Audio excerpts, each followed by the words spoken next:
Hello.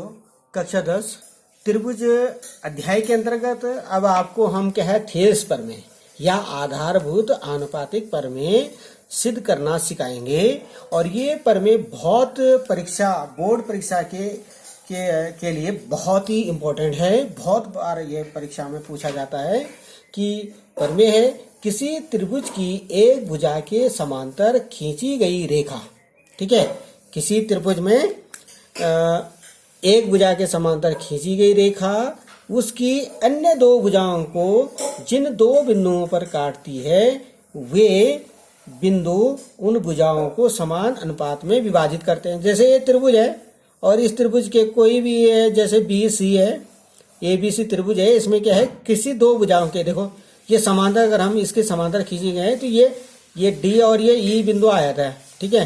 तो अब यहाँ पे ए डी बटे डी बी बराबर ए ई बटे ई सी, ये हमें क्या है ज्ञान करना होगा, ठीक है। तो इस प्रकार से हमारे पास जो दिया है त्रिभुज एबीसी में एक बीसी भुजा, देखो ये बीसी भुजा है के समांतर ये डी रेखा खींची, ठीक है, जो कि ए बी भुजा को डी बिंदु पर और ए सी भुजा को ई बिंदु पर क्या है काटती है, ठीक है। और सिद्ध करना हमने ए डी बटे डी बी या ए डी अनुपात डी बी बराबर ए ई अनुपात ई सी, ठीक है। ए डी बटे डी बी बराबर ए ई बटे ई सी, ये हमें सिद्ध करना है, ठीक है। तो उसके लिए हम रचना करेंगे। यहाँ पर हमने सर्वप्रथम एक त्रिभुज बना रखा है ये पहले, और त्रिभुज बनाने के बाद हमने क्या किया, यहाँ पे सी डी को मिला दिया, बी ई को मिला दिया, ठीक है। ये हम इसको, और उसके बाद हम ए बी ई बिंदु से ए बी भुजा पर एक लंब गिरा देते हैं। ये लंब गिरा दिया हमने, ठीक है। दूसरा आपके पास डी बिंदु से भी हम क्या है ए सी भुजा पर एक लंब गिरा देते हैं, ठीक है। ये लिखा हमने ई एफ जो है परपेंडिकुलर ए बी और डी जी परपेंडिकुलर ए सी, ये हमने इसमें यानी कि यहां से एक लंब गिराया इस पे, और ठीक है, और एक लंब इधर से गिरा दिया इस पे, ठीक है। ये दो बिंदु बनते हैं यहाँ पे, एक एफ बनता है एक जी बनता है, ठीक है, जैसे इस चित्र में बना रखा, ठीक है। तो इस प्रकार से अब उसके बाद है उपपत्ति में क्या करेंगे, देखो सबसे पहले आपके पास देखो दो त्रिभुज है हमारे पास, एक तो कौन सा बी डी ई, देखो ये वाला त्रिभुज, देखो ये समांतर रेखा है दोनों, ये दोनों समांतर है, तो एक त्रिभुज ये बन रहा है, ये डी है, डी बी ई है, देखो ये, या बी डी ई, ये एक त्रिभुज बी डी ई तथा सी डी, दूसरा त्रिभुज ये वाला कौन सा, ये वाला त्रिभुज सी डी ई, ये दो त्रिभुज हैं, एक है और एक है, ये दो त्रिभुज।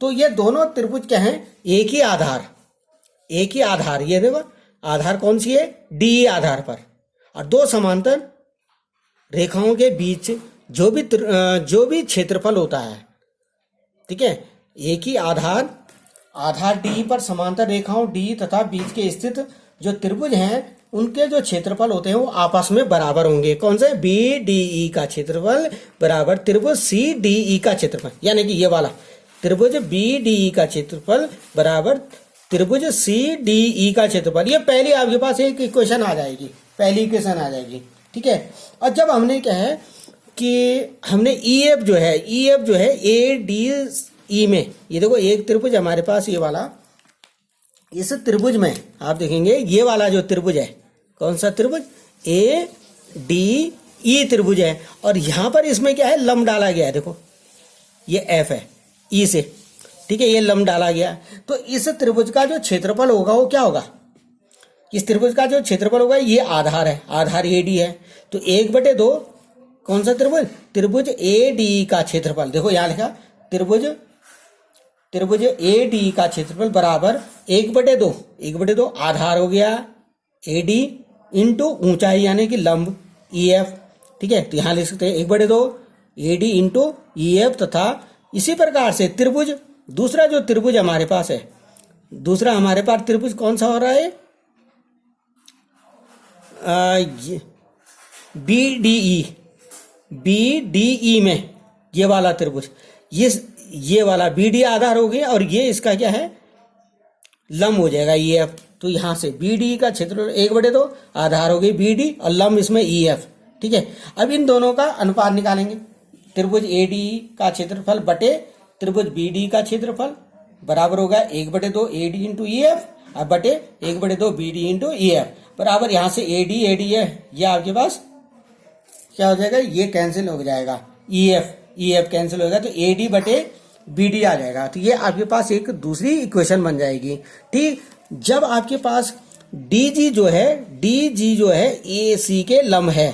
ठीक है, देखो डी जी ए ई के लंब है, ए ई पर लंब है, तो यहाँ पे ए डी ई का क्षेत्रफल क्या होगा, ए डी का क्षेत्रफल होगा 1/2, देखो 1/2 ए ई, ये अब इधर वाले त्रिभुज में, कब, जब ये त्रिभुज इस प्रकार से, आप देखो ए है, डी है और ई है, अब इसमें ये लंब है इधर इस भुजा पे, तो अब इसका क्षेत्रफल क्या होगा 1/2 आधार इंटू ऊंचाई, ये आपके पास जी है 1/2, तो ये ऐसा ए डी का क्षेत्रफल 1/2 ए ई इंटू डी जी, और फिर सी डी ई का क्षेत्रफल, तो यहाँ पे कौन सा, ये वाला, तो इसके लिए ये त्रिभुज आ जाएगा।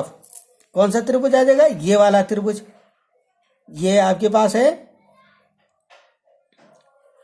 कौन सा, ये आया, ये डी आया, ये सी है और ये अधिकोण त्रिभुज है, और इसका जो है लंब ये है इधर से, ये जी है, तो इसका जो क्षेत्रफल है वो क्या होगा, ई 1/2 ई सी इंटू लंब डी जी। ठीक है, तो इस प्रकार से त्रिभुज सी डी का क्षेत्रफल 1/2 ई सी इंटू डी जी। अब इन दोनों को भी हम क्या है क्या अनुपात कर दें कि त्रिभुज ए डी का क्षेत्रफल बटे सी डी का क्षेत्रफल और 1/2 ए ई इंटू डी जी बटे 1/2 ई सी इंटू डी जी। तो यहाँ पे डी जी कैंसिल और 1/2 कैंसिल हो जाएगा, तो ए ई बटे ई सी हो जाएगा। तो आपके पास तीसरी है। अब समीकरण 3 में हम क्या करेंगे, समीकरण 3 में हम सी डी का मान जो है वो क्या रख दें, सी डी का क्षेत्रफल जो है यहाँ से आ रखा, देखो सी डी का क्षेत्रफल त्रिभुज बी डी के बराबर, तो ये रख दें हम समीकरण 1 में, ये रख देंगे। ठीक है, तो ये त्रिभुज ए डी ई का क्षेत्रफल बटे, इसमें हमने बी डी ई का क्षेत्रफल लिख दिया, बराबर हो गया ए ई बटे ई सी समीकरण 1 में, क्योंकि हमें जानते हैं। ठीक है, अभी आपके पास चौथी समीकरण बनी।